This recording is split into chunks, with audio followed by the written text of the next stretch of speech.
Buenos días. Muchas gracias por seguir esta transmisión. Hoy día comenzamos el seminario Las trampas del Perú de ingreso medio, transformaciones en el Estado y la sociedad. Este seminario es resultado del programa institucional de investigaciones que el IEP ha estado llevando a cabo en los últimos años. El seminario se realiza de manera virtual por las razones que ustedes conocen de la pandemia del COVID-19.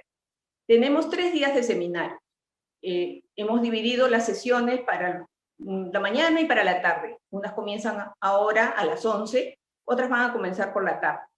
Son temas muy diversos. Hoy día tenemos cambios en la pobreza y desigualdad, en la tarde tenemos Estado y burocracia, y mañana sucesivamente, miércoles y jueves, vamos a tener otras sesiones. Les pido, por favor, seguir las redes del IEP, acompañarnos y participar en las sesiones del seminario que contarán con la presentación de los investigadores del IEP, la moderación a cargo de un investigador del instituto y los comentarios de especialistas en los campos centrales de la investigación. Muchísimas gracias.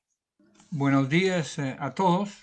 Espero que estemos bien comunicados. Ya la directora del instituto, Patricia Sara, te ha presentado las características globales de este seminario de 3 días. Y vamos nosotros a comenzar esta mesa, la primera mesa, dentro del seminario de las trampas del Perú en el ingreso medio declarado para el país, ¿no? Precisamente por la declaración del país como un país de ingreso medio, el instituto impulsó una serie de investigaciones. Aquí vamos a tener hoy día la presentación de 3 de ellas. En realidad hay 19 estudios que se van a presentar en estos 3 días. La mecánica es una mecánica usual. Va a haber 3 ponencias con 15 minutos cada ponencia de presentación, y al final nuestro invitado especial, Javier Escobar, al cual agradecemos su presencia, va a hacer un comentario global de las ponencias, ¿no? También durante 15 minutos. Al final una pequeña réplica de los expositores durante 5 minutos. La primera ponencia con la cual comenzamos esta mesa tiene como título Crecimiento, decisiones políticas y reducción de la pobreza. Tiene una particularidad, en realidad está grabada de antemano porque la responsable, que es Carolina Trivelli, no puede estar presente con nosotros hoy en esta reunión.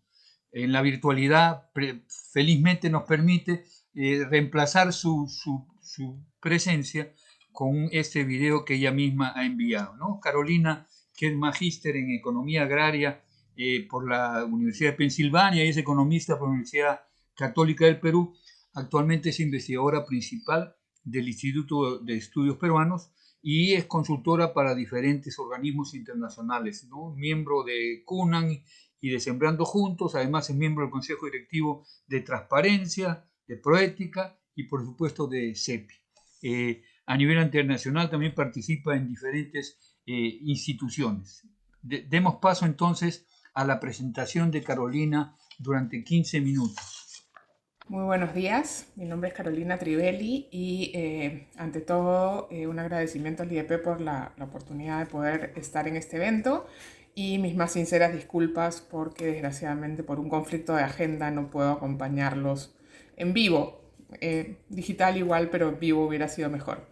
La idea de esta presentación es compartir con ustedes los resultados de un estudio que hicimos Carlos Urrutia y yo en el año 2017, que fue publicado en el 2018 en este volumen, donde están además los otros 2 documentos que se van a discutir en esta sesión.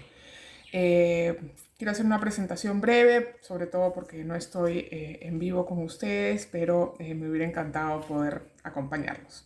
A ver, el texto que publicamos, que incluimos Carlos Urrutia y yo en este libro, lo que busca es justamente discutir cómo el crecimiento, siendo supremamente importante para que se den procesos de reducción de pobreza, requiere de ser complementado con esfuerzos adicionales que dependen de políticas públicas, de decisiones del sector privado para poder lograr que este crecimiento se convierta en un crecimiento inclusivo que genere oportunidades para distintos grupos que sin esas acciones complementarias probablemente no podrían beneficiarse de las acciones, de los beneficios del crecimiento económico. Hemos tenido la suerte de tener un ciclo muy largo de crecimiento económico, no solamente años con crecimiento muy alto, sino muchos años de crecimiento sostenido que se han visto interrumpidos en el año 2020 por la pandemia. Estos años de alto crecimiento, de alto y sostenido crecimiento, se han traducido en unas cifras de pobreza decrecientes, sustantivamente decrecientes. Recordemos que hacia el año 2005 más de la mitad de los hogares peruanos se encontraban por debajo de la línea de pobreza monetaria, 55% de los hogares estaban por debajo de la pobreza monetaria, y en el año 2019 20% de los hogares peruanos estaban en situación de pobreza monetaria. Esto quiere decir en alrededor de 15 años una reducción de más de la mitad de los hogares en situación de pobreza a 1 de cada 5. Eso es una diferencia sustantiva. Es cierto que por la pandemia y las medidas de restricción y la tremenda recesión que vamos a ver en el 2020, vamos a ver un incremento de pobreza, pero probablemente sea un incremento temporal que luego, cuando se recupere la economía en este año y en el próximo, podremos ver nuevamente una reducción en la tasa de pobreza, acercándonos más a la situación del 2019. Sin embargo, en esa situación de recuperación, como lo que muestra nuestro documento, es que los grupos que están más desconectados, que enfrentan mayores exclusiones, tienen menos posibilidades de tomar una gran ventaja de estos años de crecimiento. Y probablemente en los años de la reactivación económica por venir, nuevamente estos grupos van a poder enfrentar restricciones para recuperarse y volver a superar la condición de pobreza. El texto que incluimos en este volumen parte haciendo una discusión sobre lo que se ha visto en términos de reducción de la pobreza. Como les decía, es una reducción de pobreza real, ¿no? Que la pandemia nos mostró que tenía algunas precariedades, pero es una tremenda buena noticia para el Perú que los años de crecimiento hayan permitido una reducción de pobreza tan interesante. El texto lo que hace es utilizar una metodología muy sencilla, que es la que se utiliza generalmente para hacer esta suerte de descomposición de cuánto de la reducción de la pobreza es atribuible al crecimiento económico y cuánto a otras causas, que se suele llamar redistribución, pero que en realidad es un conjunto de otras situaciones que explican la reducción de pobreza. Esta metodología tiene muchísimas limitaciones, es una metodología en extremo sencilla, pero al ser una metodología generalmente utilizada, nos permite abrir una discusión para hacer el punto que queremos, y es que junto con el crecimiento se requieren un conjunto de decisiones, de políticas públicas, de acciones a favor de que el sector privado pueda generar nuevas provisiones de bienes y servicios privados allí donde se encuentran las personas en situación de pobreza, para que esas poblaciones puedan tomar mayor ventaja del crecimiento económico. Esto no es una novedad, pero por eso usamos esta metodología muy sencilla, con muchas limitaciones, pero para demostrar que aquellos grupos que se encuentran frente a mayores exclusiones tienen menos posibilidades de tomar ventaja del crecimiento. Por ende, la contribución del crecimiento a la reducción de pobreza de los grupos más excluidos tiende a ser menor que la contribución del crecimiento a la reducción de la pobreza en promedio, ¿no? Vamos a ver a lo largo del texto que los estudios han encontrado que la reducción de la pobreza en el Perú desde el año 2008 en adelante se explica, casi 2/3 de esa reducción de pobreza se explica por el crecimiento. Sin embargo, cuando comenzamos a mirar grupos determinados, como los pobres rurales o los pobres que viven en la sierra rural, o pobres extremos en el mundo rural, o poblaciones especialmente excluidas, como la población en proceso de inclusión, que en algún momento utilizó el MIS como población de referencia, la contribución del crecimiento tiende a ser menor. Y no porque el crecimiento no sea bueno para esas poblaciones, todo lo contrario, es vital también para esas poblaciones, sino porque se requieren complementos que permitan que este crecimiento pueda ser aprovechado por estos grupos. Y les pongo un ejemplo muy sencillo. Por más buenas oportunidades generadas por el crecimiento de empleo, de comercialización, de oportunidades de mercado, de emprendimiento que se podrían desarrollar, si por ejemplo yo vivo en un lugar donde no hay camino, ¿no? Y no puedo movilizarme a aquellos centros donde están esas oportunidades, difícilmente podré tomar ventaja de ellas. O si me encuentro en una situación de extrema pobreza en la cual mis preocupaciones están circunscritas a la alimentación de mi familia, es difícil que encuentre en esas circunstancias capital de trabajo, posibilidades de capacitarme para tomar ventaja de esas oportunidades de crecimiento.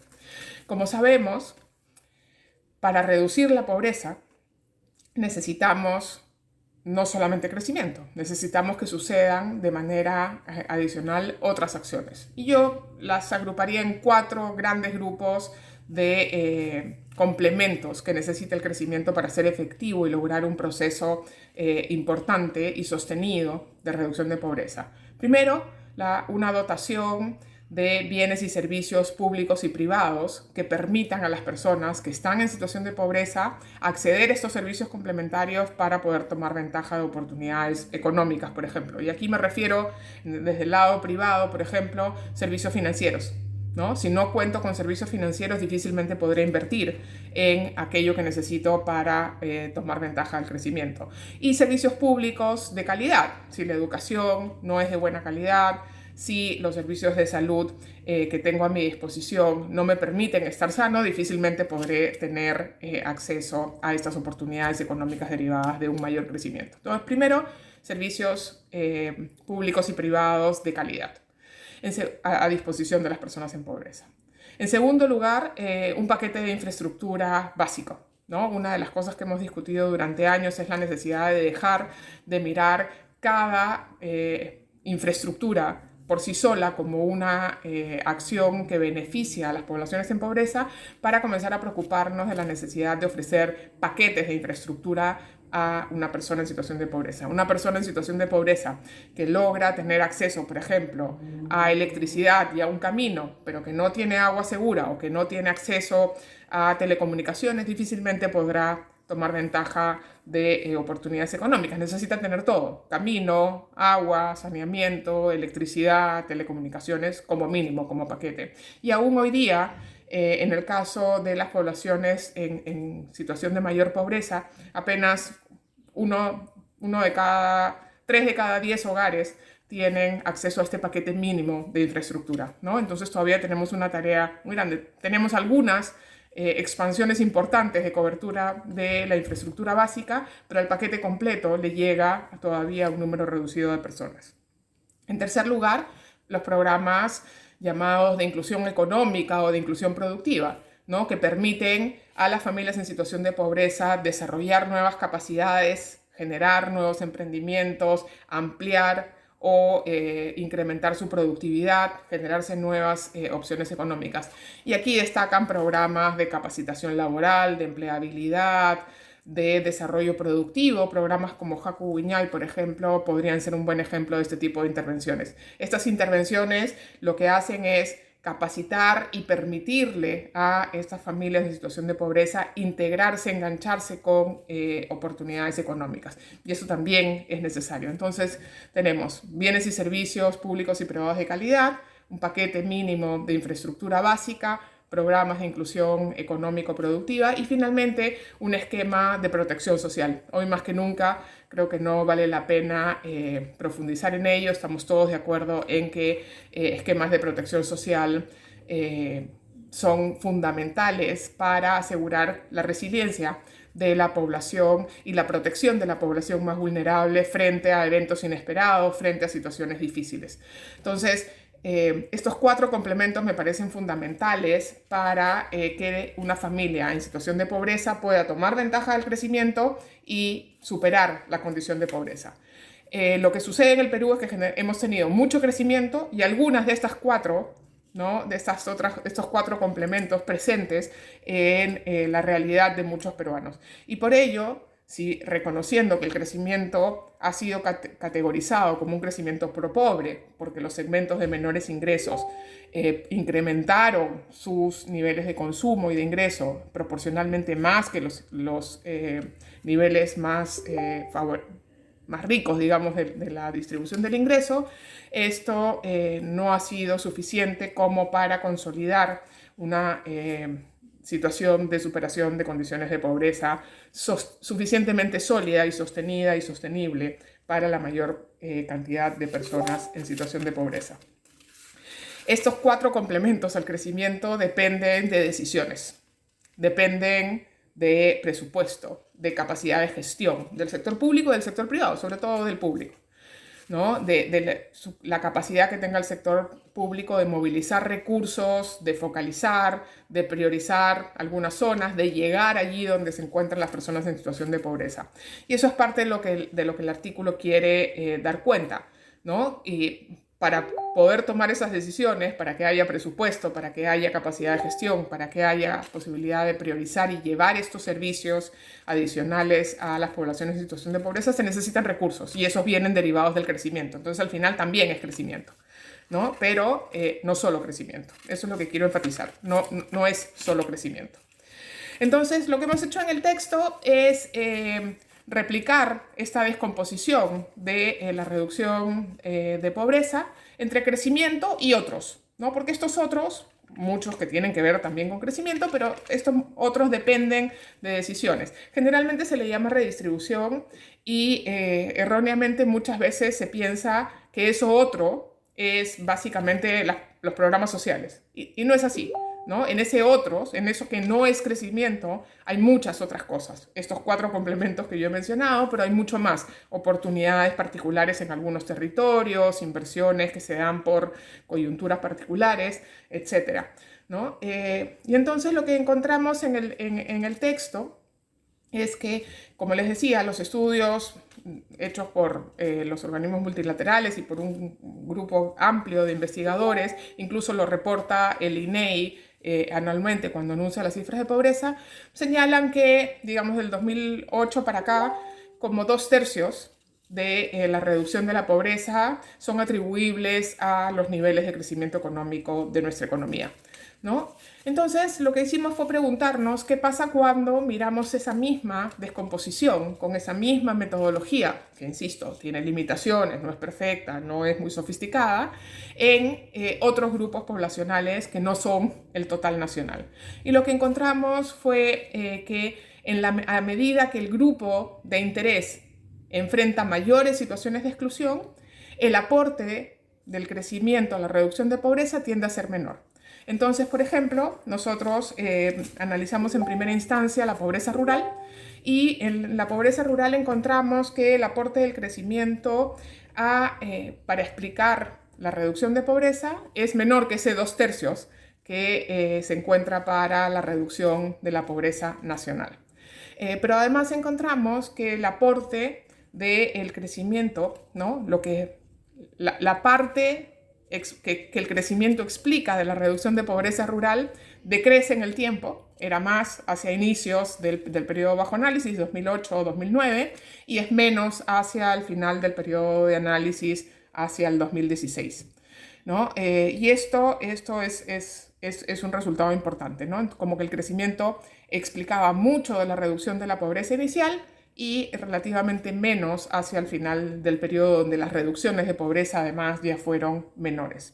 Pero además lo que encontramos es que en el periodo final, digamos entre el 2014 y el 2016, solamente se puede atribuir al crecimiento, solamente se puede atribuir que un 30% de la reducción de la pobreza, un 40% de la reducción de la pobreza rural se puede atribuir al crecimiento económico, ¿no? 40% versus 66-67% en la pobreza nacional en todo el periodo, ¿no? Entonces, eso sucede con pobreza rural. Pero cuando nos vamos incluso a grupos más que enfrentan mayores exclusiones, como la pobreza en la sierra rural o la pobreza extrema en el ámbito rural o la situación de pobreza de la población en proceso de inclusión, que en algún momento, la famosa PEPI, que en algún momento usó el MIS, lo que encontramos es que hacia el final del periodo, 2014-2016, solamente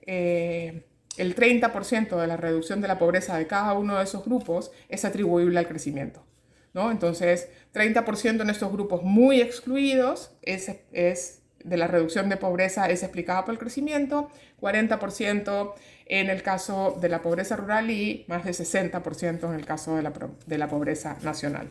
¿Esto qué quiere decir? Que justamente mientras más excluido es el grupo que estamos analizando, más importan estos otros factores, estos complementos, para lograr que el crecimiento sea el motor de reducción de pobreza. Con esto quiero ir terminando señalando lo siguiente. Lo que busca mostrar este artículo es que el crecimiento es vital, es consustancial a la reducción de pobreza. Pero si esperamos que en automático el crecimiento reduzca la pobreza y reduzca sobre todo la pobreza de los grupos que la tienen más difícil, de aquellos que enfrentan mayores exclusiones, nos vamos a quedar esperando. Eso no va a suceder. Necesitamos, por ende, acompañar momentos de crecimiento con una provisión de estos complementos: bienes públicos y privados, bienes y servicios públicos y privados de calidad. Necesitamos asegurar un paquete mínimo de infraestructura al alcance de las poblaciones más excluidas. Necesitamos programas de inclusión económica, inclusión productiva, empleabilidad, y necesitamos además esquemas completos y complejos de protección social. Sin esos cuatro complementos estos cuatro complementos dependen de decisiones, ¿no?, de políticas públicas, de priorizaciones, de acceso a recursos, de capacidad de gestión e implementación desde el aparato público y privado. Difícilmente veremos que con solo crecimiento vamos a lograr retomar una senda de reducción de pobreza y lograr con eso que el crecimiento sea inclusivo, porque lo que va a hacer es que el crecimiento va a permitir la reducción de pobreza en aquellos que están más enfrentando menos exclusiones que aquellos más excluidos, con lo cual la brecha entre los más excluidos y los menos excluidos se va a ampliar. Con esto los invito a leer el texto. Es un texto sencillo, la metodología que se usa es muy simple y lo que busca no es hacer una discusión sobre esa metodología ni validarla, sino simplemente mostrar con el instrumental con el que se suelen hacer discusiones sobre el aporte del crecimiento que necesitamos más que solo crecimiento. El crecimiento es vital, es consustancial a la reducción de la pobreza, pero no nos alcanza solo. Hay mucha literatura que lo mira desde otras entradas y concluye más o menos lo mismo. Si queremos un crecimiento inclusivo, si queremos una reducción de pobreza que llegue a todos y en particular a los más necesitados, necesitamos hacer más que solo volver a crecer. Muchísimas gracias y les deseo una muy buena sesión y nuevamente mis disculpas por no poder acompañarlos. Muchas gracias a Carolina, que ha presentado de manera muy nítida y clara que debe ser un consenso nacional, la lucha contra la pobreza, más aún ahora cuando el crecimiento se detuvo y la pandemia nos tomó. Es decir, la preocupación de la lucha contra la pobreza sigue siendo un eje central para todos los que estamos interesados en lograr un país con inclusión. La siguiente ponencia está a cargo de Úrsula Aldana, que participó en una investigación titulada Los ingresos de los peruanos de menores recursos en un contexto de alto crecimiento.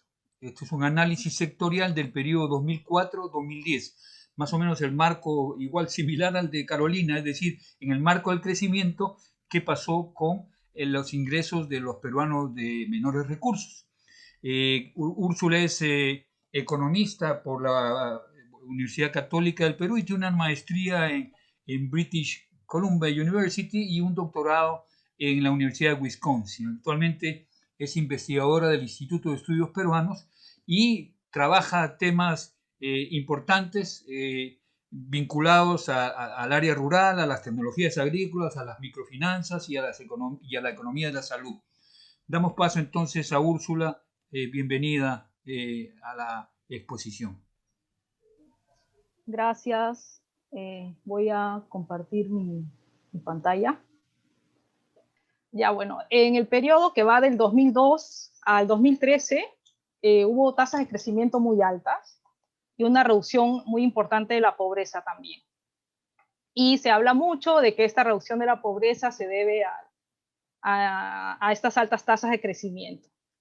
Sin embargo, la relación entre estas dos variables, crecimiento y pobreza, no es obvia, porque el crecimiento es explicado, el crecimiento del Producto Bruto Interno, por el nivel de producción de las empresas grandes. Y la gente en pobreza trabaja más bien en empresas pequeñas. Entonces hay que hacer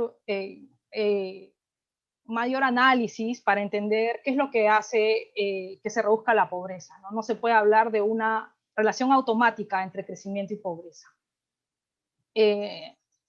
A nivel conceptual, Piero Gessi y Pepe Gallardo hablan de un efecto demanda, pero no lo llegan a probar empíricamente.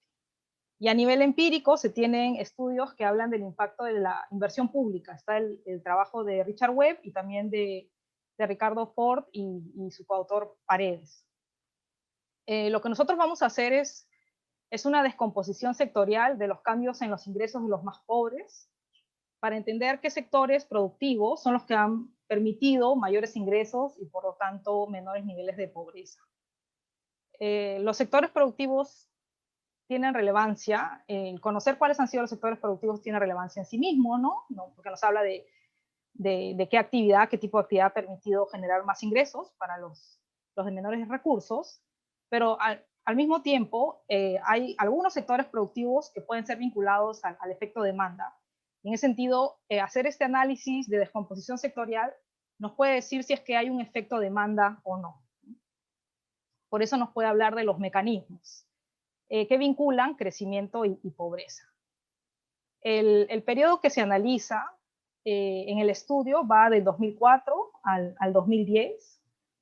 Acá en este gráfico se muestra en barras verdes la tasa de crecimiento del PBI desde el 2000, bueno, hasta el 2015, porque el trabajo se hizo hace varios años, pero sabemos que la tasa de crecimiento del 2016 ahora ha bajado, ¿no? Bueno, siendo el año pasado un año muy malo.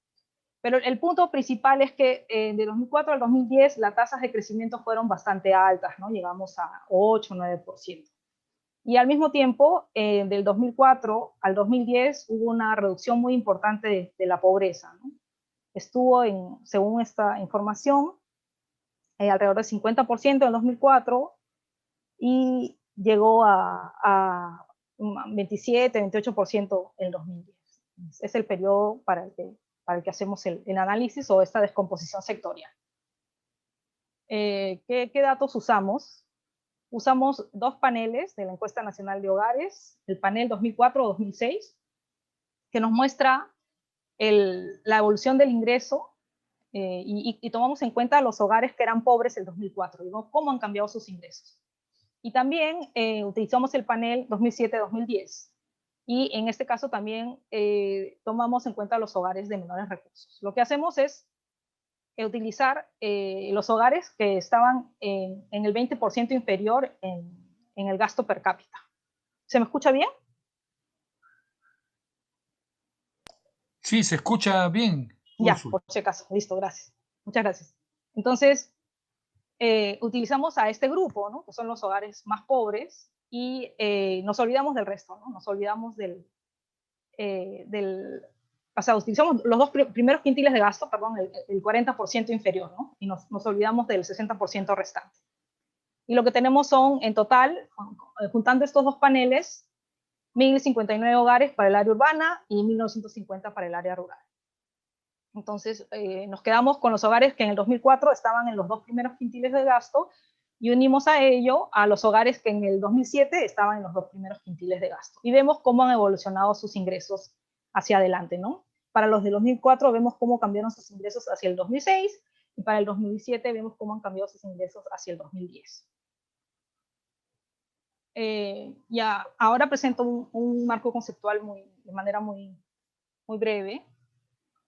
¿Qué es lo que ha pasado? ¿Cómo ha sido este crecimiento? Bueno, se conoce que este crecimiento importante que hubo entre el 2002 y el 2013 se debió principalmente a factores externos, al aumento del precio de los metales, también disminuyeron las tasas de interés internacionales y obviamente las empresas que pueden sacar provecho de estos factores favorables en el entorno internacional son las empresas grandes, ¿no? Y los hogares de menores recursos, como ya explicamos, no trabajan en este tipo de empresas, o al menos muy pocos de ellos lo hacen. Pero a partir de estos impulsos iniciales se dan dos efectos, el efecto oferta y el efecto demanda. Esto es señalado en el libro de Gessi y Gallardo también.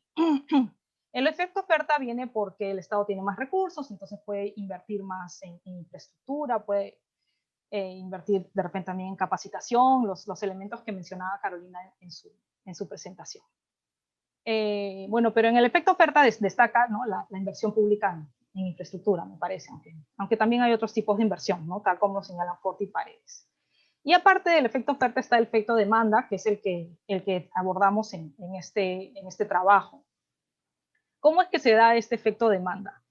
Estas empresas grandes que pueden sacar provecho de este favorable entorno internacional van a demandar mano de obra, van a demandar construcción, van a demandar servicios. De manera directa no van a demandar a muchas personas de bajos recursos, como ya se señaló, pero estos trabajadores van a demandar a su vez servicios, y el sector construcción también a su vez va a demandar otros servicios, y en la generación de estos servicios demandados por el sector construcción van a trabajar personas que después también van a demandar, no sé, van a hacer viajes, van a ir a restaurantes, etcétera, ¿no? Estos son los famosos efectos multiplicadores.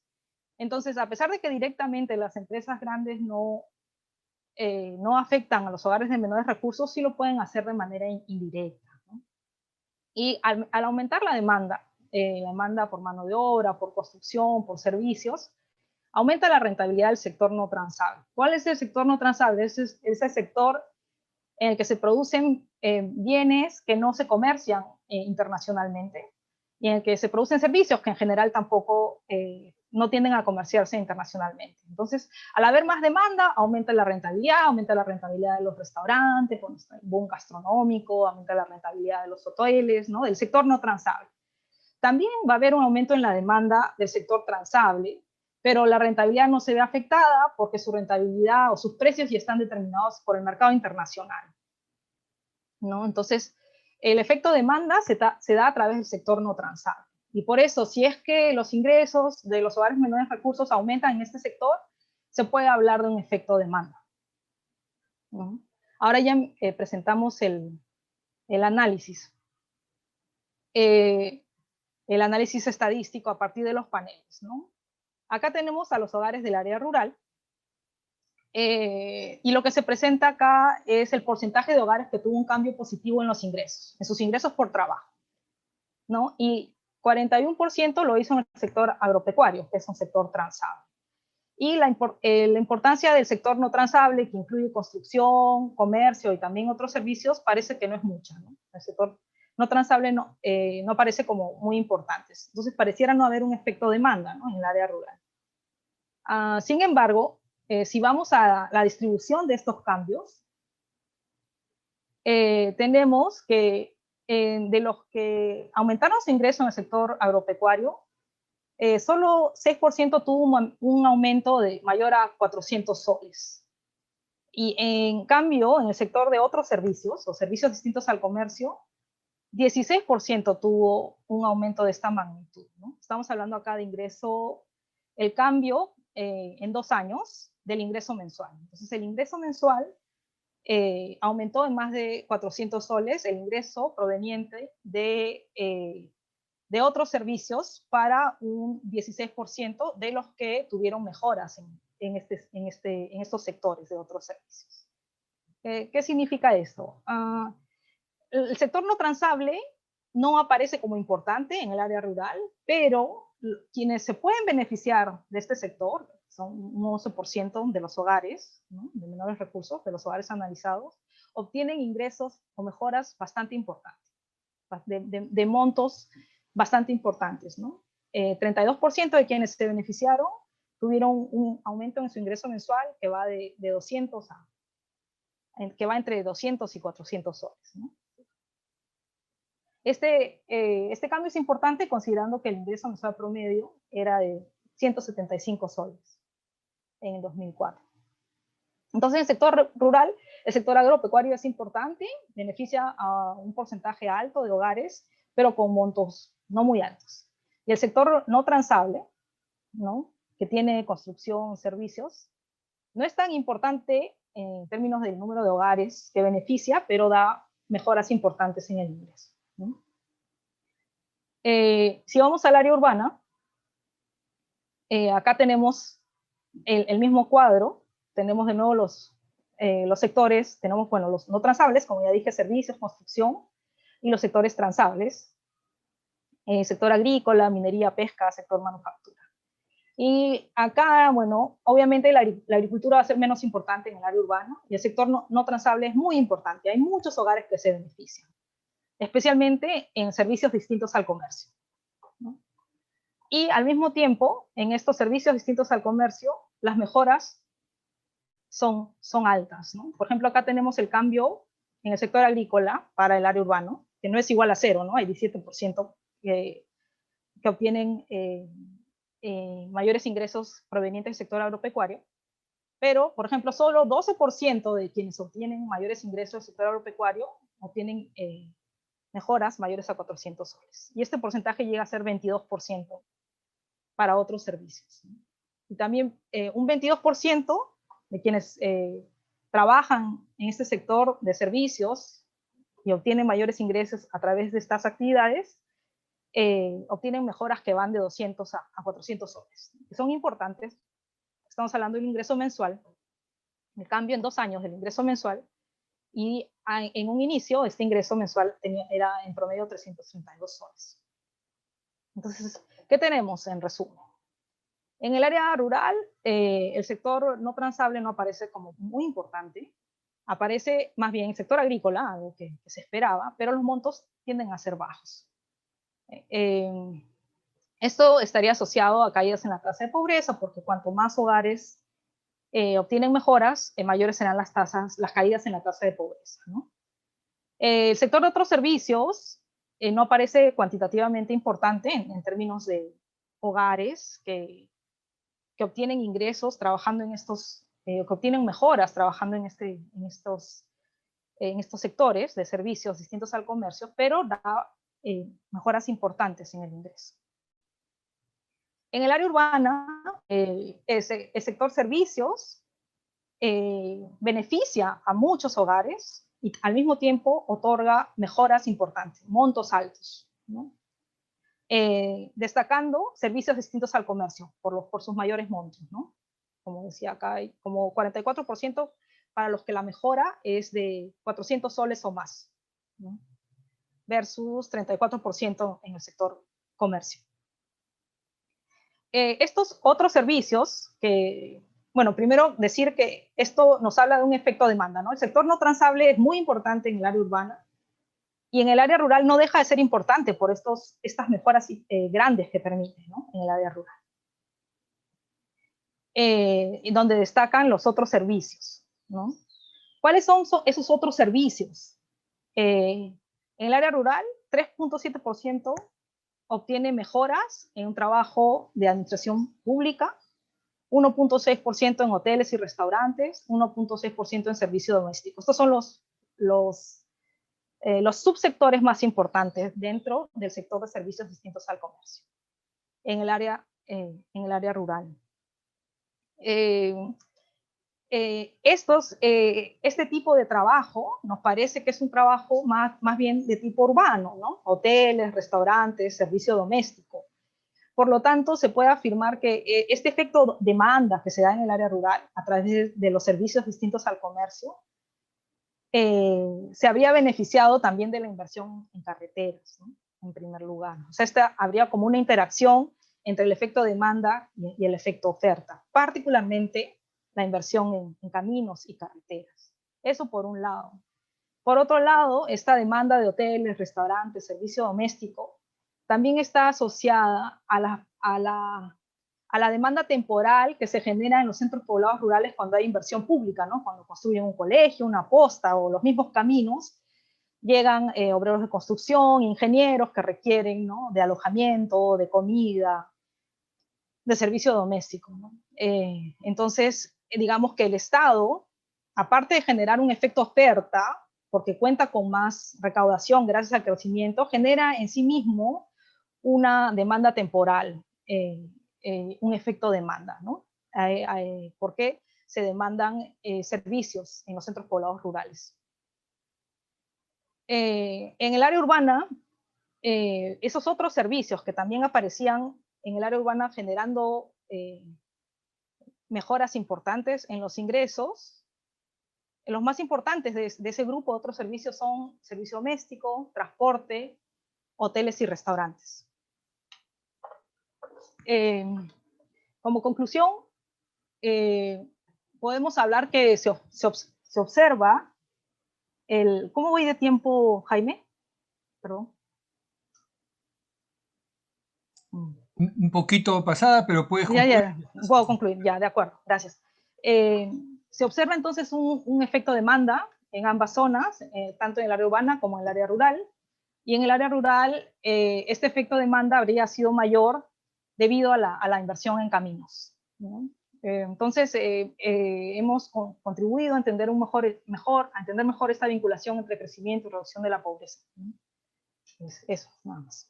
Gracias, Úrsula, gracias por tu exposición. Esta complementa y se complementa con la exposición anterior de Carolina, la lucha contra la pobreza en el sector rural.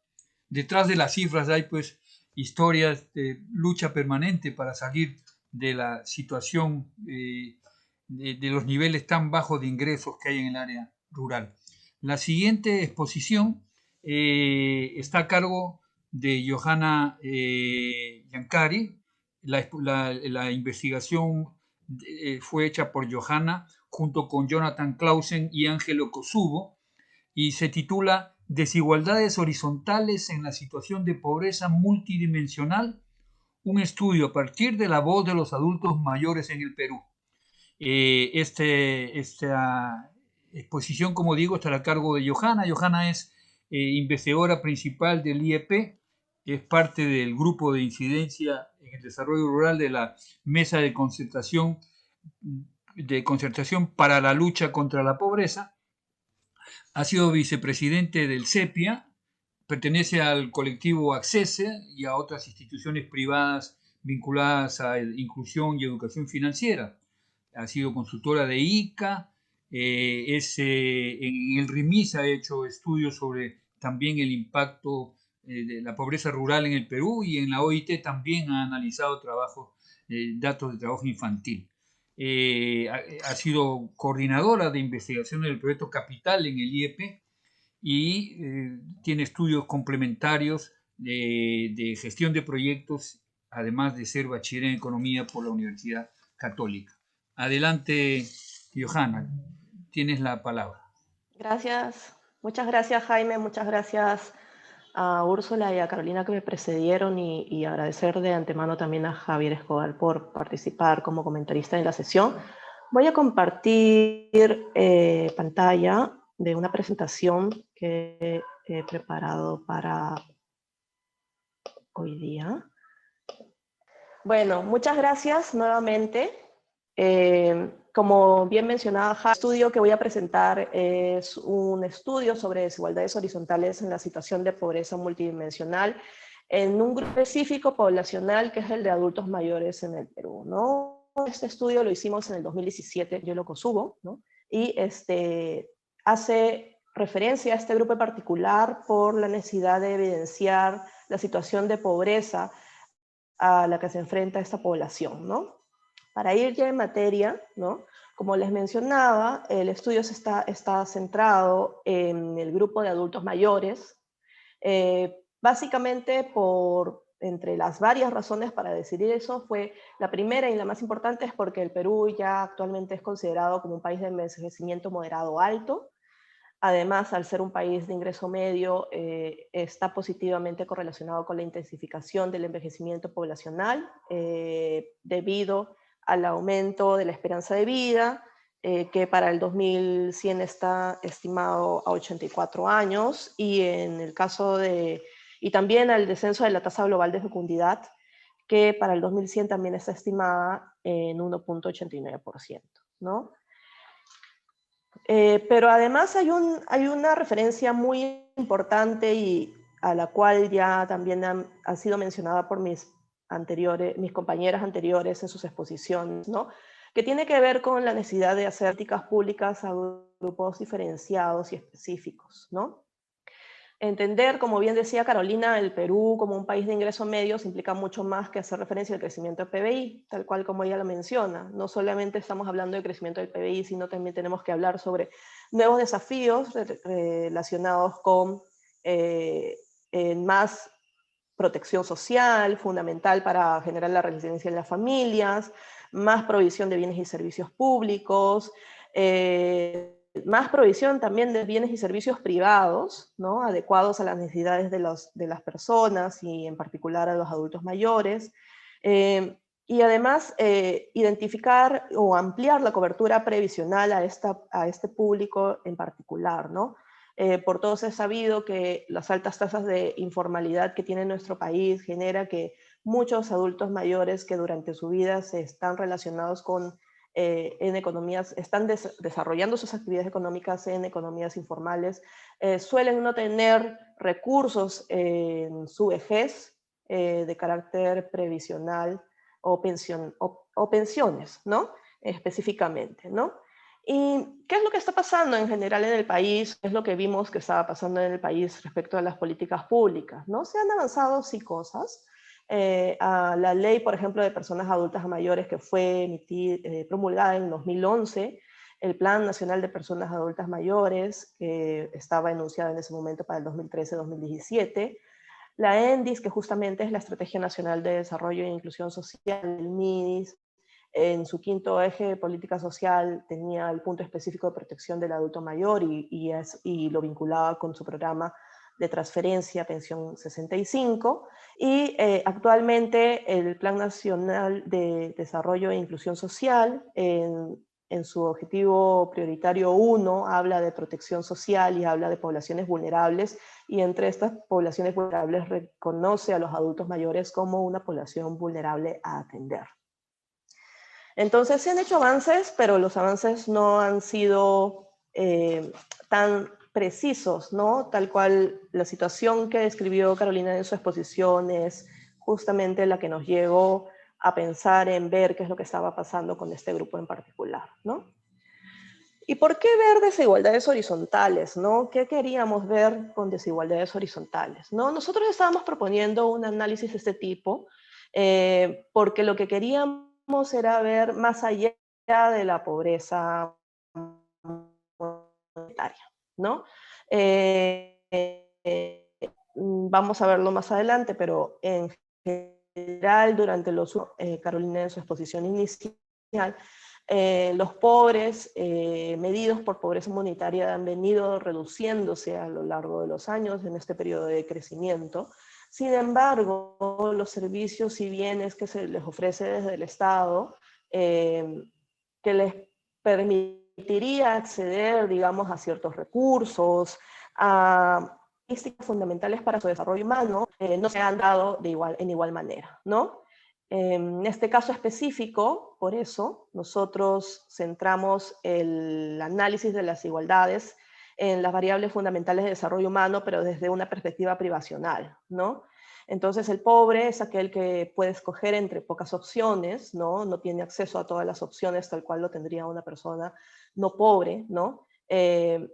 No está dotado personalmente para desempeñarse en otras más, o porque no es suficientemente libre para escoger, ¿no? También este punto de vista está muy tocado dentro de el análisis de capacidades centrales, de Sen, de Nussbaum, y justamente porque reconocen que la definición de capacidades está relacionada con una privación en la cual digamos, los que podríamos llamar los pobres son aquellos que sufren de esta privación, ¿no? Además, dentro de nuestro análisis, hicimos un ejercicio en el cual centramos el análisis de las desigualdades horizontales respecto al origen étnico, ¿no? Porque reconocemos que esta variable es fundamental en el análisis general de pobreza en todo sentido.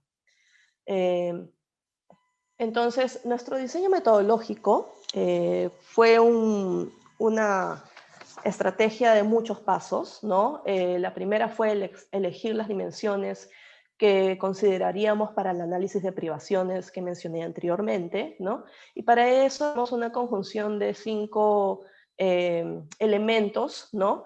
Para poder hacer esa elección de dimensiones. El primero es la disponibilidad de datos basados en el NAO, porque efectivamente lo que necesitábamos es cuantificar este número, ¿no? El segundo elemento fueron los supuestos basados en la teoría, y ahí, como mencionaba anteriormente, estábamos usando la teoría de capacidades centrales de Nussbaum, de Martha Nussbaum, 7 razones básicas para la acción de Finis, categorías axiológicas de Marniff, y además analizamos el consenso público relacionado a las privaciones o las carencias que tienen los adultos mayores, según los Objetivos de Desarrollo del Milenio, de Desarrollo Sostenible, la misma Constitución Política, la Convención Interamericana de Derechos de las Personas Mayores, ¿no? Asimismo, lo que revisamos fue la evidencia empírica sobre aquello que las personas valoran, y también hicimos unos talleres con expertos, y para eso utilizamos el World Values Survey y el Índice Global de Envejecimiento de la institución Health Age. Y finalmente hicimos un proceso participativo de deliberación, que fue a través de información cualitativa. Hicimos 16 grupos focales, 6 en costa, 4 en sierra, 6 en selva. En total participaron 169 adultos mayores con un promedio de edad de 75 años, donde el 53% de ellos eran mujeres y el 44% se consideraba parte de un pueblo originario, ¿no? Hecha esa revisión, ¿no? Debo decir que lo más retador fue la parte de la información cualitativa, porque tuvimos que encontrar una manera en la que los adultos mayores reconocieran sus propias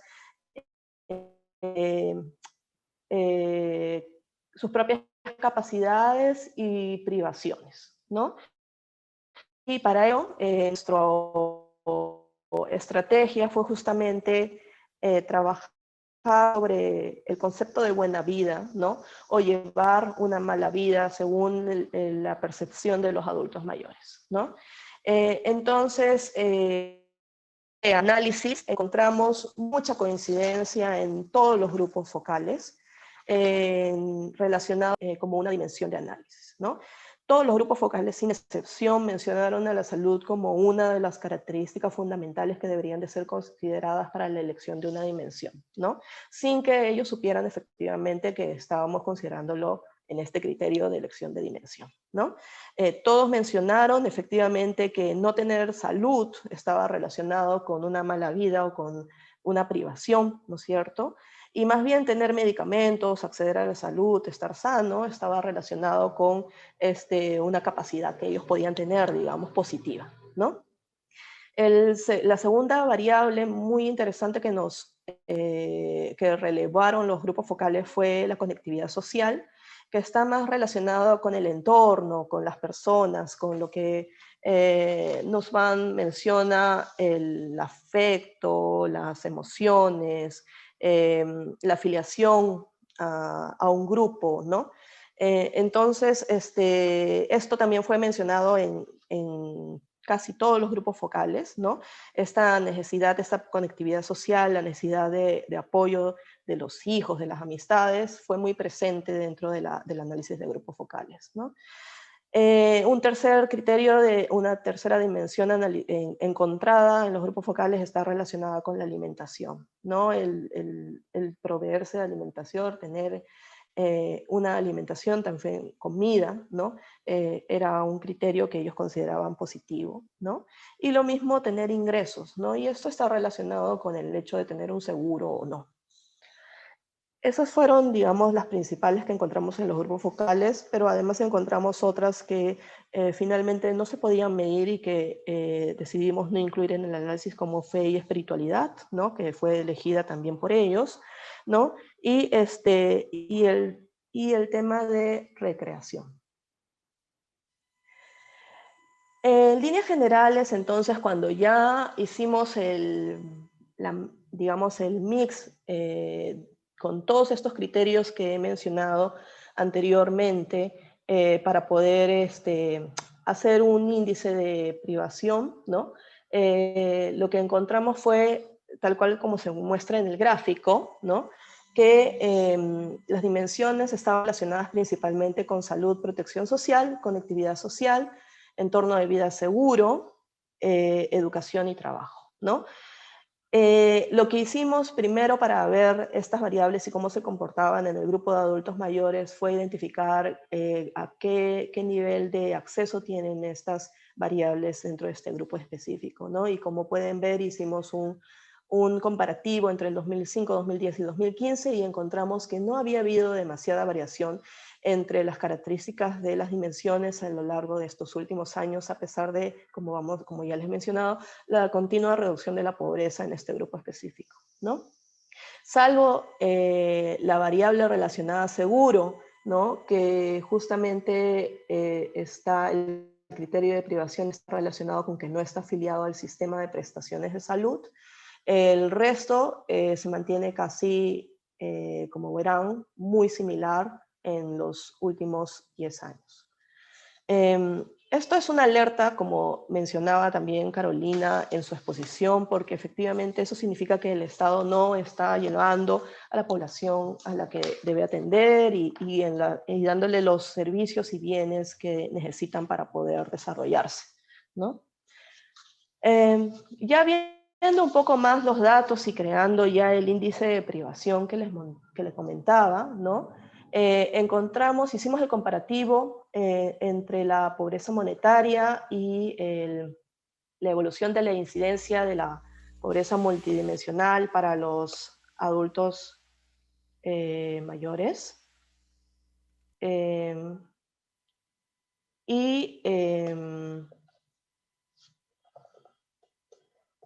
Y encontramos que efectivamente en los últimos años, desde 2005 hasta 2015, ha habido una reducción continua, desde el 44% hasta el 16% en la pobreza monetaria, que también se ve, digamos, en reducción de, ¿cómo se llama?, de la pobreza multidimensional, ¿no? En diferentes cortes, porque para eso hicimos 3 criterios de cortes en 0.2, 0.3 y 0.4. Y lo que observamos es que, si bien es cierto, hubo una reducción también en los criterios de incidencia de pobreza multidimensional, la reducción no fue tan significativa como sí ocurría con la pobreza monetaria, ¿no? Si se dan cuenta, el corte K0.3, ¿no es cierto?, ese es el que luego usamos para el análisis posterior, ya con los grupos originarios y no originarios. Encontramos que la pobreza, o la incidencia de pobreza multidimensional para los adultos mayores, con este criterio estaba en el 49%, ¿no? Que no es un porcentaje bajo para nada, ¿no?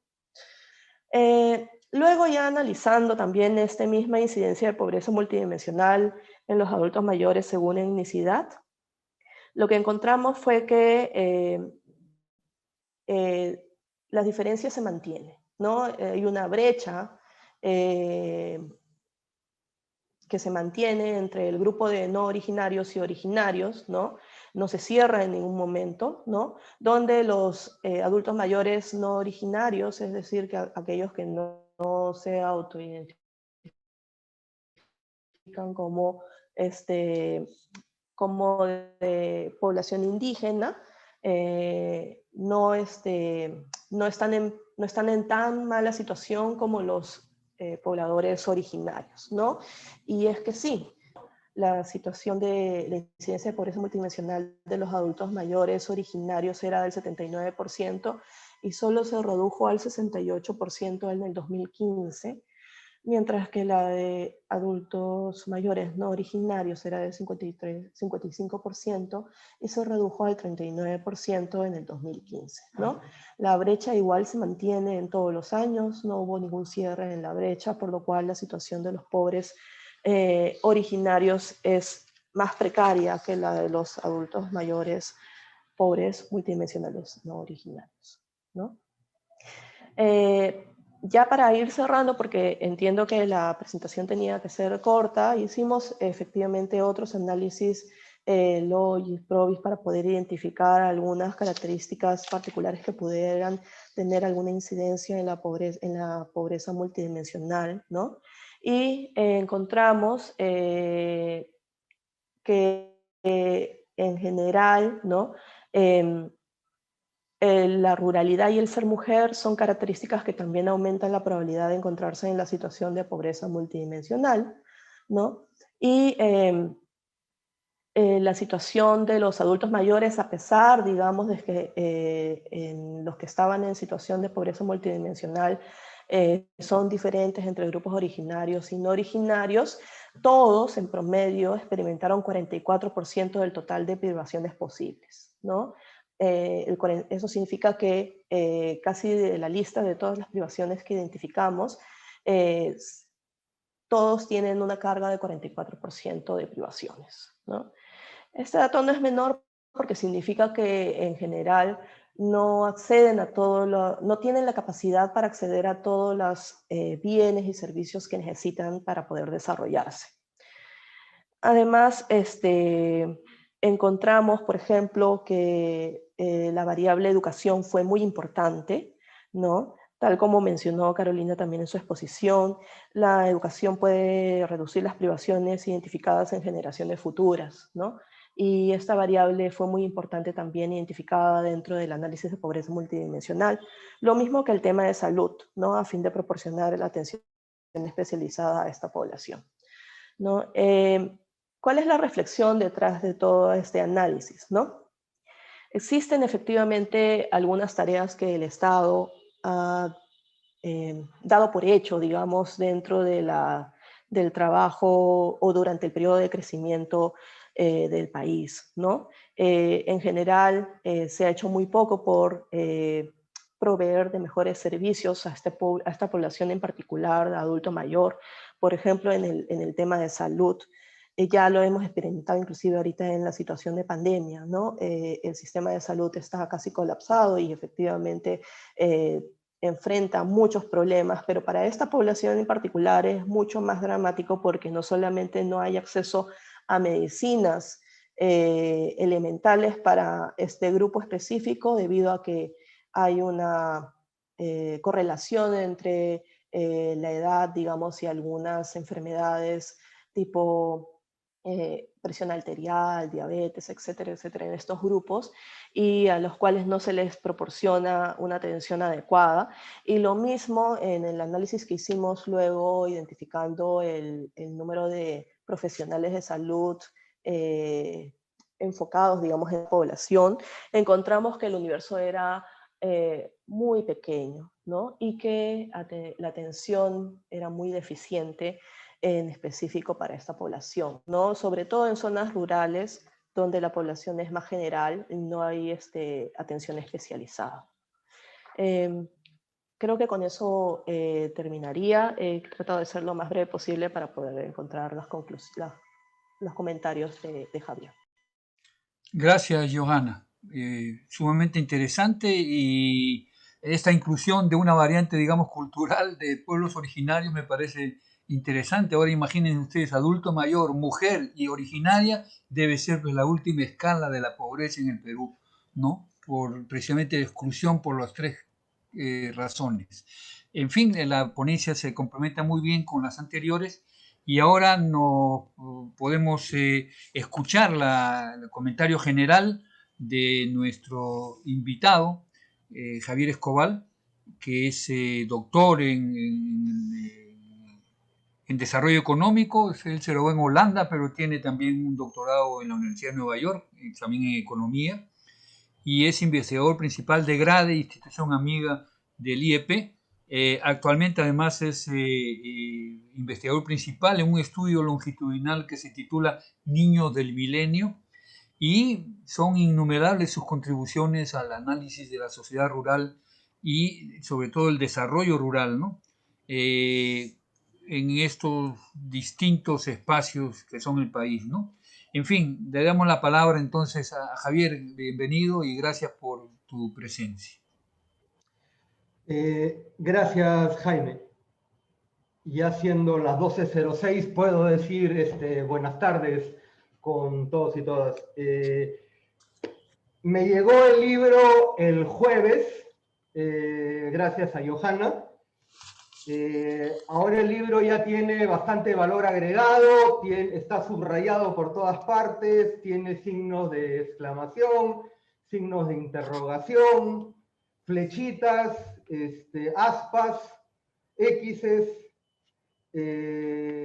y sí puedo decir que es una lectura recomendada, en tanto no solamente el tema es central en los años que se vienen, sino además porque hay un conjunto de valor agregado en la manera como se manejan los datos y los análisis en torno a la pobreza, la desigualdad y el crecimiento. La primera cosa que me llamó la atención fue el título del libro, es Desigualdad y Pobreza en un contexto de crecimiento económico.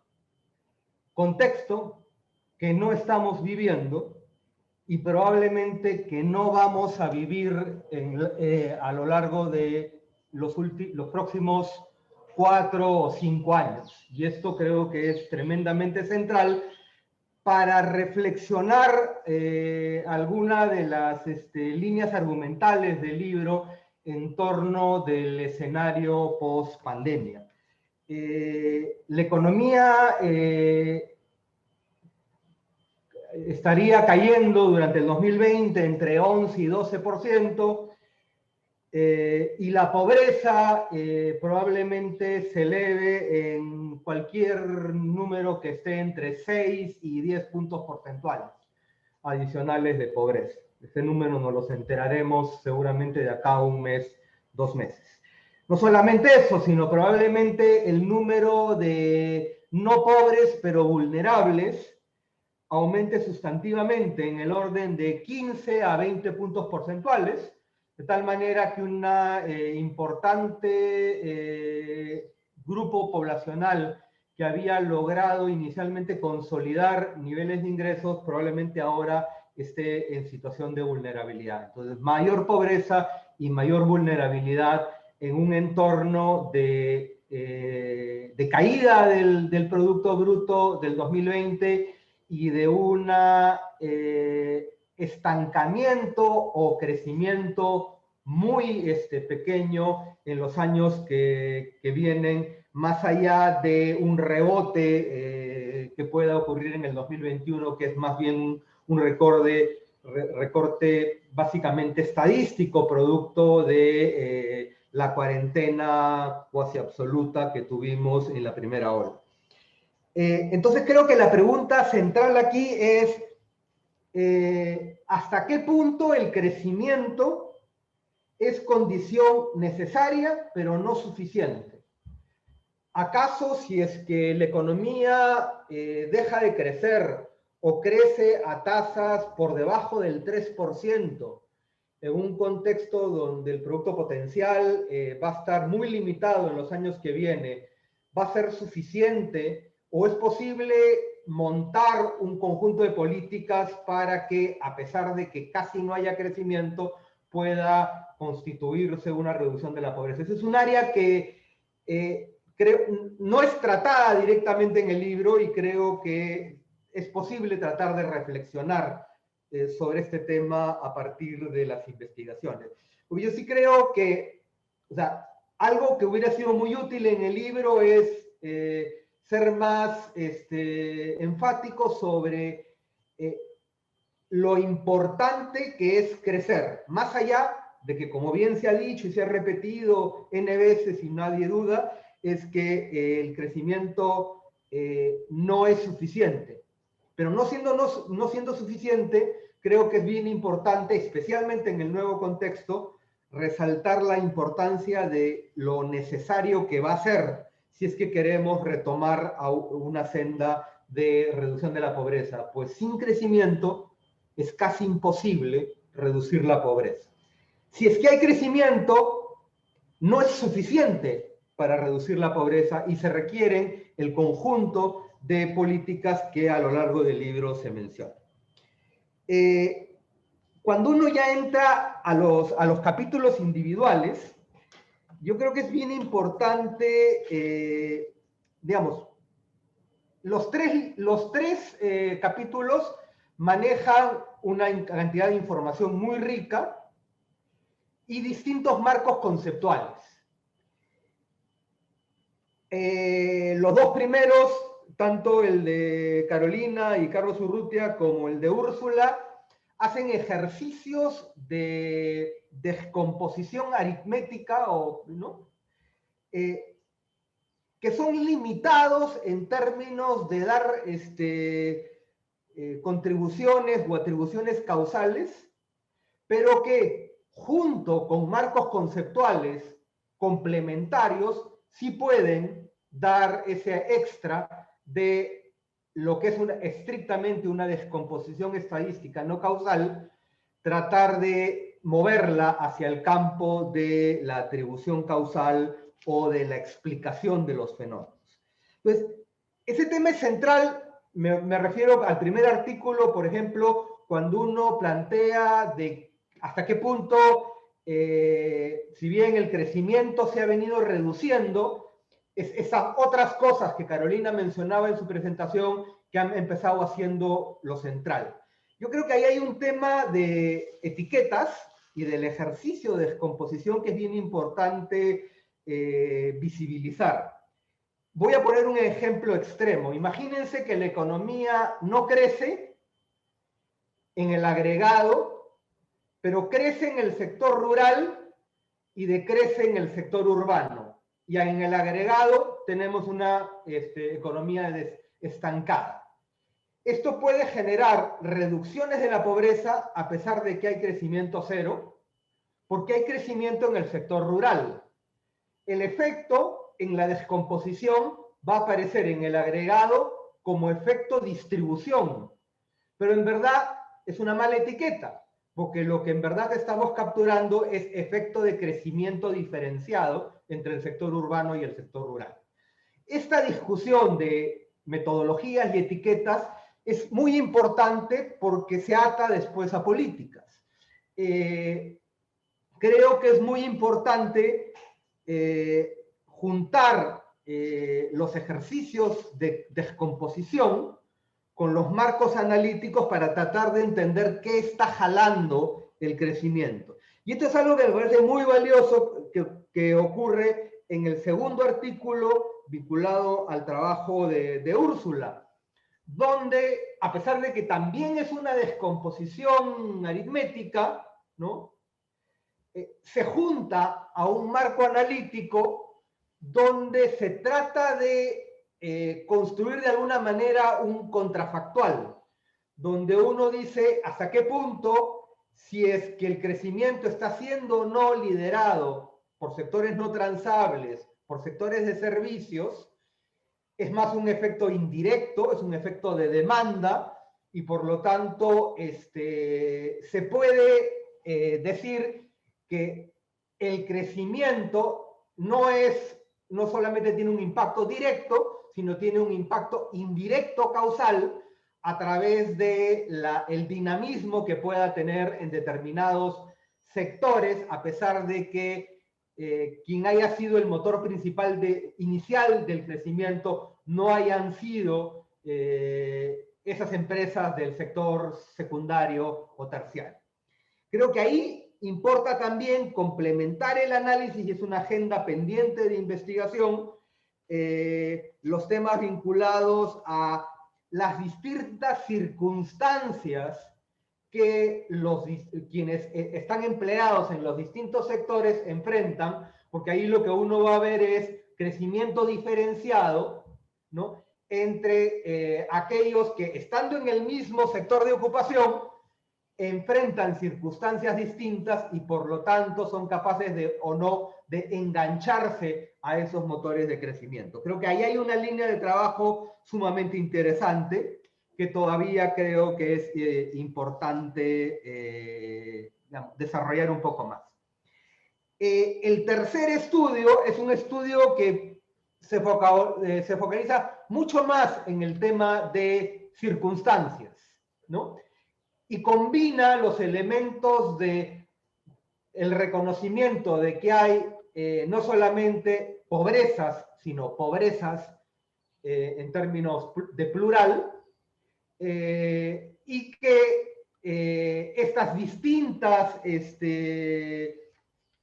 digamos, carencias son expresadas de manera distinta entre quienes enfrentan circunstancias distintas, ¿no? Y acá se caracteriza para sectores específicos donde uno ve el tema de población originaria o población no originaria, ¿no?, como una circunstancia que hace un mundo de diferencia cuando uno ve en qué medida hay accesos a oportunidades o no hay acceso a oportunidades.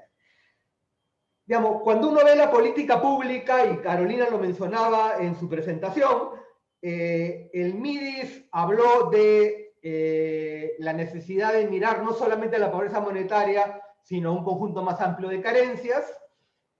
Al mismo tiempo, se reconoció que habían poblaciones que estaban históricamente excluidas, ya sea por su etnicidad, su nivel de educación, su sexo, su edad, su ruralidad o su posesión de activos, y que esas distintas circunstancias generaban distintas probabilidades de accesos a los bienes y servicios públicos y a las oportunidades que el Estado da.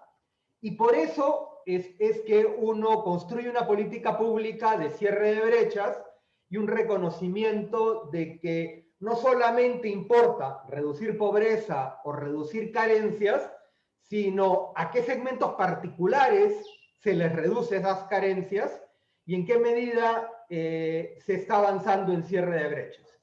Y esto es un tema crítico en la política pública porque uno puede obtener niveles de reducción de carencias a nivel agregado similares, pero los puede construir de alguna manera reduciéndole carencias a quienes están más cerca del Estado, a los que están más cerca de las ciudades, a quienes tienen menos circunstancias desfavorables, porque eso tiende a costar menos y eso me permitiría eventualmente reducir más a mayor número de personas a menor costo las carencias, frente a dirigirme a segmentos donde las carencias son sistemáticas, son redundantes, son simultáneas, y por lo tanto el costo de reducir carencias es mucho mayor. Y por lo tanto la política pública no solamente debe ser medida en términos de reducción de carencias, sino en términos de reducción de brechas y a quién le estoy reduciendo las carencias. Y esto va a ser especialmente importante en un escenario de restricción fiscal, en un escenario de bajo crecimiento, como el que lamentablemente vamos a tener en los años siguientes. Creo que los estudios levantan preguntas, los estudios discuten múltiples aspectos muy relevantes de la política pública. Hay otras áreas que creo que va a ser importante complementar. La primera que uno llama la atención, lo menciono para el tercer documento, pero creo que puede ser perfectamente también discutido en los dos primeros documentos, tiene que ver con el hecho de que se hizo el análisis en periodos de crecimiento relativamente rápido. Cuando uno construye las dimensiones para la población adulto mayor, serían las mismas dimensiones y tendrían los mismos pesos en entornos de mayor vulnerabilidad como los que vivimos. Esa es una pregunta abierta de investigación. Lo más probable es que no, que ciertas carencias ganen en importancia, que ciertas carencias que no se visibilizaron en los periodos de crecimiento ahora sean mucho más críticas. Y eso es algo que requiere estar presente en todo momento, porque nos pasa en el tercer estudio de investigación, donde uno, después de hacer una investigación muy rica a nivel cualitativo, la tiene que aterrizar a los datos disponibles, ¿no? Si la población adulto mayor relevó determinada dimensión, pero esa dimensión no está en la data, tenemos un problema de que al momento de hacer la medición empírica, uno tiende a reducir la importancia de aquellas cosas que uno no puede medir con el set de información disponible. Eso es un área que requiere estar en constante diálogo con quienes levantan información pública, porque cuando van cambiando las circunstancias, las carencias y las importancias de esas carencias en el mundo de la pobreza multidimensional van a ir cambiando. A mí me parece muy simpático que el tercer estudio haya manejado las carencias de manera abierta. A mí no me gusta mucho el manejo de un indicador agregado de pobreza multidimensional, porque creo que le hace flaco favor al concepto mismo de la multidimensionalidad de la pobreza y enfrenta el problema de que cuando uno quiere atender políticas públicas, uno necesita entender cuál es la dimensión en concreto y cuál es el indicador en concreto que uno quiere en verdad enfrentar. Entonces, sí a la pobreza multidimensional, no necesariamente a la medición unidimensional de la pobreza multidimensional. Creo que los tres documentos, y aquí termino, se complementan porque manejan circunstancias, manejan el contexto de múltiples dimensiones en contextos diferenciados, y creo que alimentan la discusión de lo que es la política pública en el nuevo escenario de menor crecimiento y de la pospandemia, y que van a y que requieren ser complementados con trabajos más detallados en el mundo de trampas de pobreza, trampas distributivas, anclas institucionales que impiden que estos motores de crecimiento y estos procesos de reducción de brechas se puedan concretar.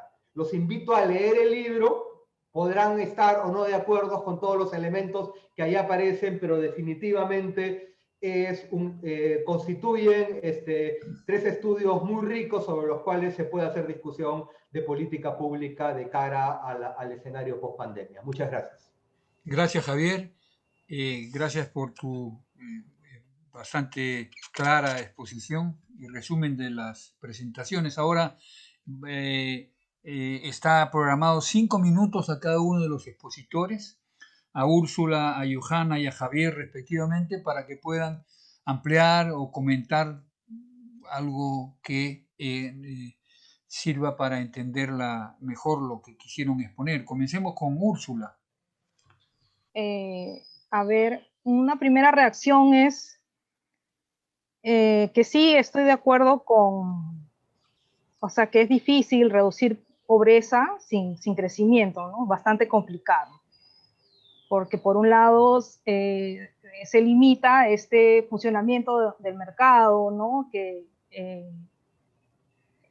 permite, ¿no? Que haya más trabajos con mejores pagos, etcétera, ¿no? Este efecto demanda del que hablé ese no se daría, y por otro lado habría menos presupuesto, ¿no?, para programas sociales. Entonces es bastante difícil, de acuerdo, ¿no?, disminuir pobreza sin crecimiento.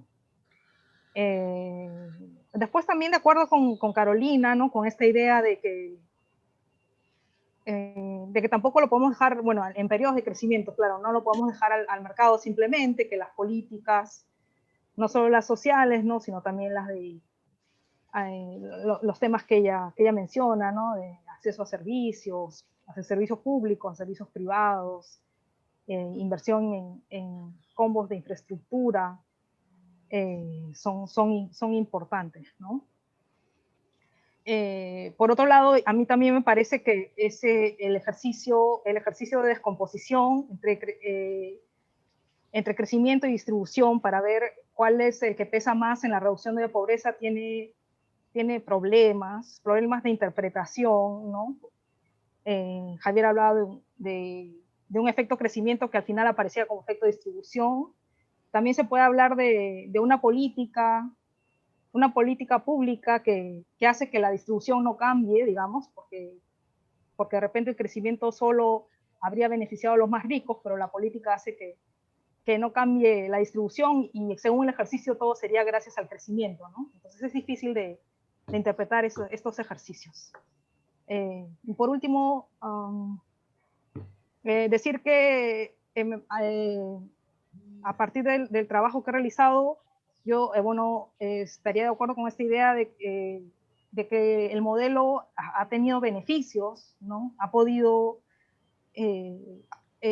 hacer que los ingresos de los hogares más pobres aumenten, pero sabemos que no han aumentado lo suficiente como para que esta cuarentena haya sido inocua, ¿no? Ha generado hambre. Entonces los cambios no han sido lo suficientemente altos como para soportar un shock tan fuerte como el que se ha sufrido, ¿no? Nada más. Gracias, Úrsula. Ahora cedemos la palabra a Johanna también por 5 minutos para comentarios complementarios a su exposición original. Gracias. Sí, muchas gracias, Jaime. Muchas gracias, Javier, por los comentarios. Efectivamente, hay varios aspectos, al igual que Úrsula, en los que coincido, ¿no? Lo primero, también estoy de acuerdo con que reducir pobreza sin crecimiento es muy difícil de hacer, o si no imposible, ¿no? Porque efectivamente si no hay recursos para poder hacer políticas adecuadas o políticas que busquen reducir pobreza, efectivamente no hay manera, ¿no? Ahora bien, también coincido completamente de que en el tema de pobreza multidimensional, el análisis más rico es el de las diferentes dimensiones que se busca identificar, ¿no? Y por eso, efectivamente, también reconozco que hay una pérdida en el análisis al crear un indicador resumen, digamos, ¿no? Y que tal vez, como bien lo mencionó Javier, ¿no? Dependiendo de la información disponible y el tiempo en que se levanta la información, la carencia puede o no cuantificarse, ¿no? Completamente de acuerdo. Ese tal vez es uno de los principales problemas que existe para hacer análisis de pobreza multidimensional en general en diferentes países, y acá mismo en el Perú hay toda una discusión al respecto, ¿no? Sin embargo, tal vez una de las cosas que intentamos hacer con esta creación de este índice que reduce, digamos, un poco los indicadores fue también mostrar la relevancia de la pobreza multidimensional como un número que pudiera ser sencillo de identificar y que pueda también ser fácilmente de ver la evolución, ¿no? A lo largo del tiempo, ¿no? Por eso es que hicimos este ejercicio para hacer un índice de pobreza multidimensional que reduce, digamos, todas estas variables, ¿no? Puede tener limitaciones, efectivamente. Es un poco simplista, finalmente, porque lo que terminamos haciendo es crear un índice y perdemos todo riqueza que pudiera tener la pobreza multidimensional, y para poder ver, digamos, diferentes variables uno por uno, ¿no? Sin embargo, me permito decir que a partir de un índice de este tipo se podría retroceder luego hacia el análisis de cada una de las carencias para poder hacer un trabajo más, digamos, más ordenado dentro del tema de políticas públicas, ¿no? Tal vez la relevancia de poder mostrar esto era que la pobreza monetaria, tal cual como se mide actualmente, no recoge todas las limitaciones o carencias a las que se enfrentan los adultos mayores en el Perú, ¿no? Y principalmente los adultos mayores originarios, ¿no? Que viven principalmente en zonas rurales, como vimos. Y esto era un punto, digamos, a analizar, porque efectivamente se pierde mucho dentro del análisis de pobreza monetaria, ¿no? Se piensa de que se redujo la pobreza monetaria y el set de servicios y bienes que el Estado podría darle a la población, digamos, o de acuerdo a sus necesidades, a sus características, no es reconocido, ¿no? No se reconoce como una necesidad de darle esos bienes o servicios, si es que, porque efectivamente ya redujo la pobreza monetaria, se asume que en general están en mejor situación y pueden acceder a bienes y servicios privados en principio, ¿no? Lo cual no siempre es cierto, ¿no? Pero sí, también estoy de acuerdo con que tal vez hemos sido muy simplistas al crear el índice, pero era un ejercicio que nos propusimos hacer justamente para evidenciar esta situación, ¿no? Ahora bien, hay todo un análisis detrás que efectivamente nos falta, que tiene que ver más con el análisis con cada una de las políticas públicas asociadas a los adultos mayores y tal vez relacionada con cada uno de las carencias identificadas, ¿no? Tratamos de identificar, como mencioné en la exposición, las principales, entre ellas educación y salud, por ejemplo, pero reconocemos que este estudio es, digamos, el primer paso como para poder hacer un análisis de este tipo más concienzudo, más preciso, más detallado relacionado con pobreza multidimensional, ¿no?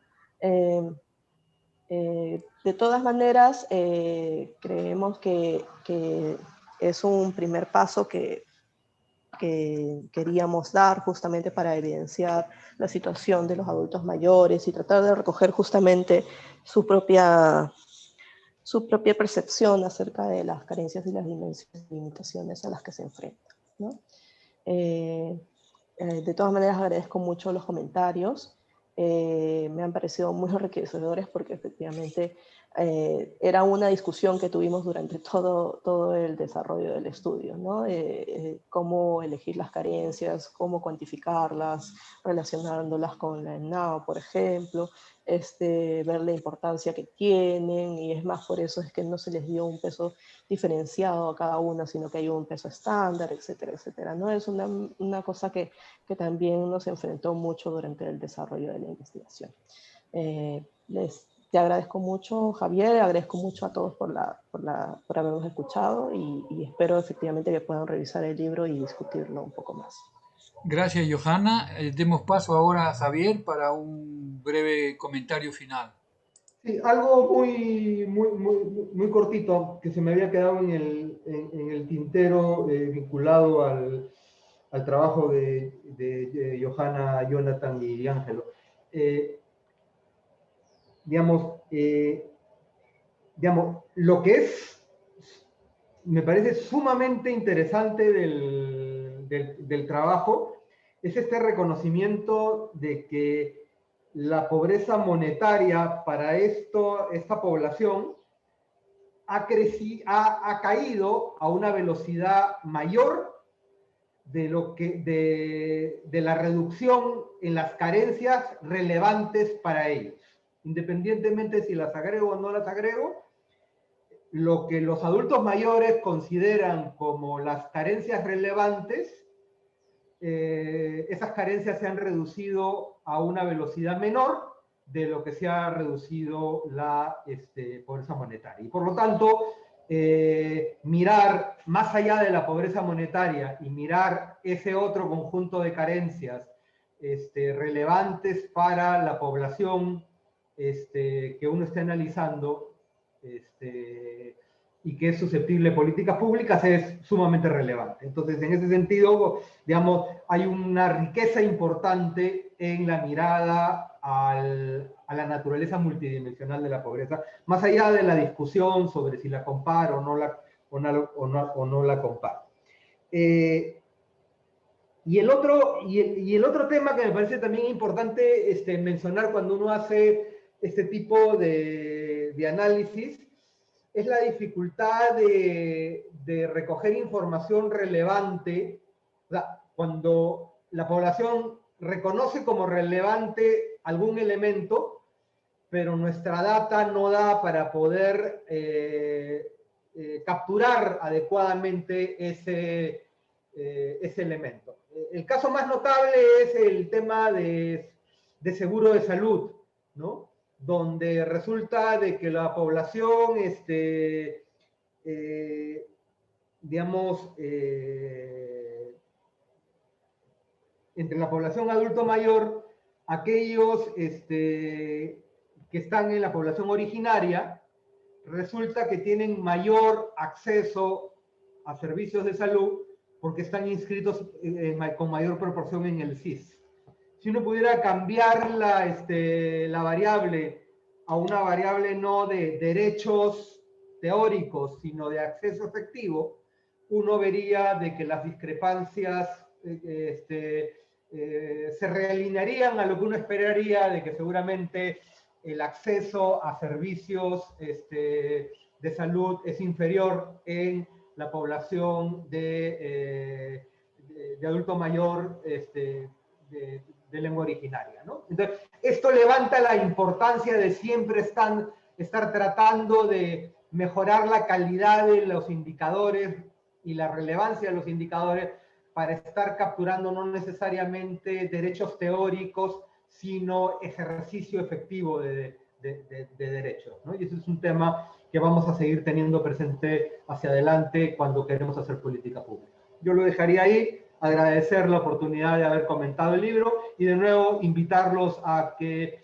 lo subrayen con lápiz, así pueden borrarlo, y aprovechen de su lectura para poder discutir un tema tan importante como el tema de desigualdad y pobreza en el Perú. Gracias, Javier, gracias a ti más bien por contribuir a enriquecer nuestra aproximación a estos 3 estudios que han sido presentados hoy. Agradecemos a las 2, digamos, expositoras presentes y al ausente, que también ha tenido propuestas interesantes, y recordamos que estos son 3 estudios que forman parte de un grupo de 19 trabajos que están siendo expuestos desde hoy hasta el día 28 en el marco de este seminario titulado Las trampas en el Perú de ingreso medio, transformaciones en el Estado y sociedad. A nombre del Instituto de Estudios Peruanos, reitero mi agradecimiento a los expositores de hoy y gracias también a todos aquellos que nos han seguido a través de las redes correspondientes. Un saludo a nombre del Instituto a todos. Muchas gracias.